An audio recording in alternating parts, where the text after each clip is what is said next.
देखिए, आज मैं कुछ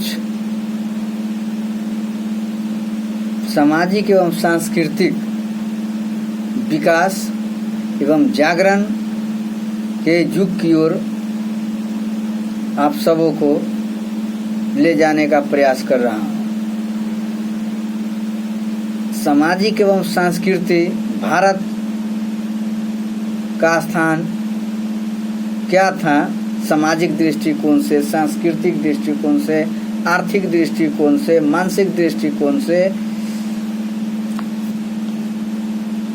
हर तरह के मतलब कि जो स्थितियाँ थी वो 19वीं शताब्दी के पहले क्या थे और हमारा जो समाज था वो कितना पिछड़ा हुआ था और कितना इससे जकड़ा हुआ था और कितनी बड़ी कुरीतियाँ थी।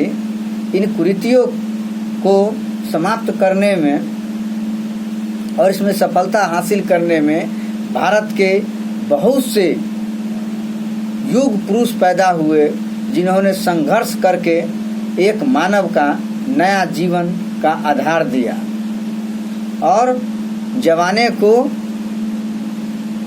जागृत करने का प्रयास किया और एक नया जीवन उनके आत्मा में प्रवेश करा दिया। और प्रवेश कराने के पीछे उनको कितना बड़ा संघर्ष करना पड़ा और इसमें ऐसे ऐसे महापुरुष हुए जिनको बारे में आप यह नहीं सोच सकते थे कि यहाँ से उठ करके यहाँ तक कैसे आ गए। इतने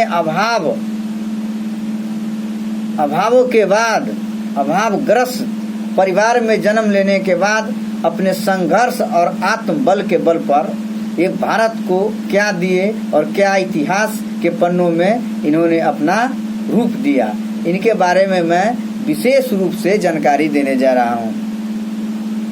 आज हम आधुनिक भारत को देख रहे हैं, जिस दृष्टिकोण से हम देख रहे हैं, जिस नज़रिए से देख रहे हैं, आज हम अवलोकन कर रहे हैं और आज से 19वीं शताब्दी के पहले देखा जाए और अभी के दौर को देखा जाए तो दोनों में आकाश जमीन का अंतर होगा। इसका सीधा प्रतिफल जो मिला है वो हमारे पूर्वजों के संघर्षों का परिणाम है। ये हमारे पूर्वजों ने संघर्ष किया, जो सामाजिक कुरीतियों को पैरे तले कुचलने का प्रयास करके एक नया समाज में जागरण पैदा किया, वो उन्हीं का मेहनत है। और उन्हीं महापुरुषों के बारे में आप सबों को मैं विशेष रूप से जानकारी देने जा रहा हूँ। आधुनिक भारत के इतिहास में 19वीं शताब्दी का समयांतराल अत्यंत महत्वपूर्ण था। इस अवधि में विविध धाराओं से राष्ट्रीय पुनर्रचना के लिए अनेक बौद्धिक धाराओं का आविर्भाव हुआ, यथा धार्मिक, सामाजिक, सांस्कृतिक, आर्थिक और राजनीतिक हर चीजों का यहाँ प्रादुर्भाव हुआ। और बौद्धिक सर्वांगीण सुधारों पर लक्षित थे, लेकिन मुख्य बल सामाजिक एवं धार्मिक पहलुओं पर था। मेन उन सबों का फोकस किस चीज पर था? सामाजिक और सांस्कृतिक पर। तो आइए उन्हीं में से एक ज्योतिबा फुले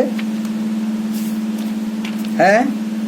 ज्योतिबा फुले अपने सामाजिक कार्य के लिए और समाज में हो रही कुरीतियों पर कुठाराघात करते हुए उन्होंने कितना बड़ा संघर्ष करके एक नया भारत का निर्माण किया, एक नए समाज को एक धारा में ला करके नए तरीके से जीने का जो सही सिस्टम था वो दिए।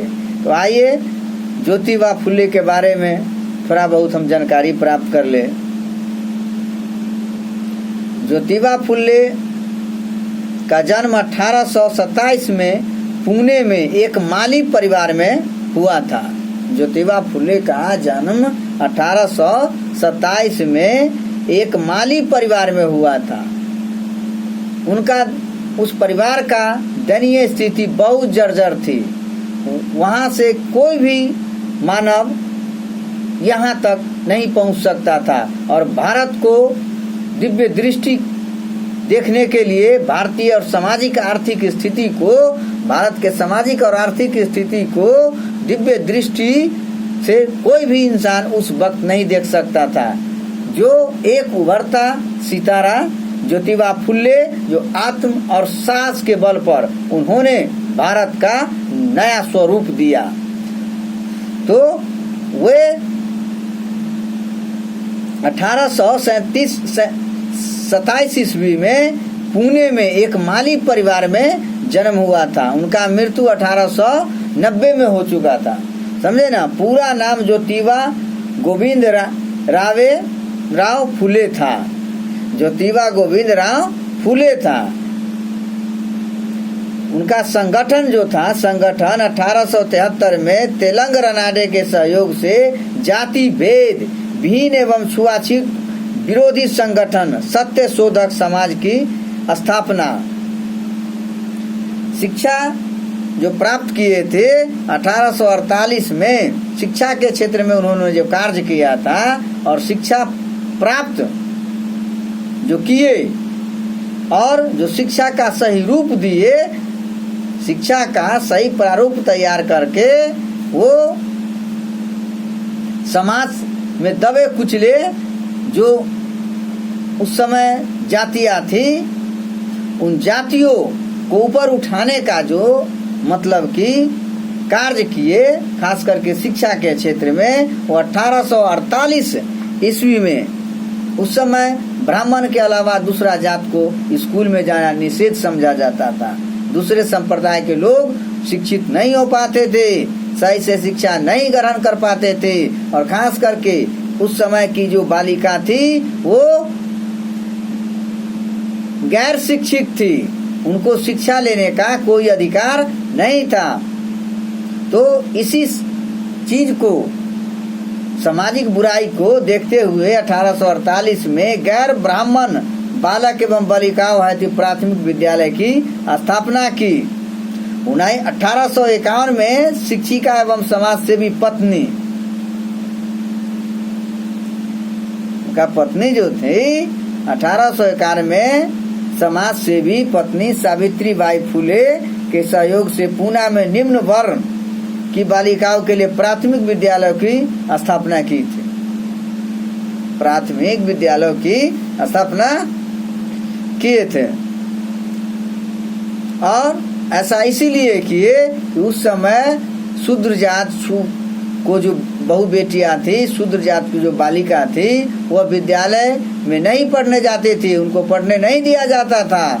तो उनके पत्नी को दिमाग में ऐसा आया कि मैं एक ऐसी संस्था से जुड़ जाऊँ, एक ऐसी संस्था का निर्माण कर दूं जो गैर ब्राह्मण बालक एवं बालिका उस स्कूल में जा करके शिक्षा ग्रहण करे और शिक्षा ग्रहण करके सही अपने आप को समझे, अपने परिवार को समझे और देश को कल्याण के रूप में एक अहम भूमिका रोल अदा करे। इसी सब को देखते हुए उन्होंने गैर ब्राह्मण प्राथमिक विद्यालय की स्थापना किया 1851 ईस्वी में। सावित्रीबाई फुले जो ज्योतिबा फुले की पत्नी थी। 1876 में पूना नगर पालिका के सदस्य चुने गए। प्रकाशन जो किया था, वो जो प्रकाशन किया था वो हर जगह तो नहीं बोल सकते थे, किसी से कम्युनिकेट नहीं कर सकते थे, तो उन्होंने एक प्रकाशन की स्थापना किया। धर्म तृतीय रत्न पुराणों का भंडाफोर, जो पुराण में जो लिखी हुई थी बाय आडंबर और गैर ब्राह्मण जातियों को ब्रह्म जाल के रूप में फंसा करके मंदिरों मस्जिदों का जो एक पशु का जिंदगी होता था उस पर जीने के लिए मजबूर किया हुआ था, तो उसी को भंडाफोड़ करने के लिए एक प्रकाशन धर्म तृतीय रत्न पुराणों का भंडाफोड़ इशारा करते थे। उसी के माध्यम से, प्रकाशन के माध्यम से एक चेतावनी देते थे। शिवाजी की जीवनी 1888 में लोग इन्हें महात्मा कहने लगे, क्योंकि ये महात्मा के तरह इनका विचार था, सादा जिंदगी, उच्च विचारों से ओतप्रोत थे। इनका जीवन साधुत्व के तरफ बीता। उन्होंने जीवन के अंतिम क्षण भी वो समाज कल्याण के लिए त्याग दिए थे। वो हर दृष्टिकोण से इनका एक ही सोच था कि मेरे द्वारा जो किए हुए कृत होगा वह समाज कल्याण के लिए होगा। इसीलिए समाज कल्याण पर उन्होंने विशेष ध्यान दिया। अपने आप को वो नहीं समझा, वो अपने शरीर को समाज के प्रति समर्पण कर दिया और एक साधुत्व का जिंदगी जीना शुरू कर दिया। उनका हर एक विचार जो होता था वो साधुत्व के तरह होता था। वो काफी त्याग और बलिदान की भावनाओं वाले शब्दों का प्रयोग करते थे समाज में, जिसके कारण एक नई क्रांति का जन्म हुआ और समाज में आधुनिकता का दौर प्रवेश कर गया। इसी सब को देखते हुए उस समय उनको महात्मा के रूप में पुकारने लगे। फूले के बाद 1913 में कोल्हापुर के छत्रपति साहू महाराज ने सत्यशोधक समाज की पुनर्स्थापना कर इस आंदोलन को फिर से चलाया। इनका अनुसरण किया कौन? छत्रपति साहू जी महाराज ने। इस तरह उन्होंने समाज में अपना योगदान दिया। जय भारत।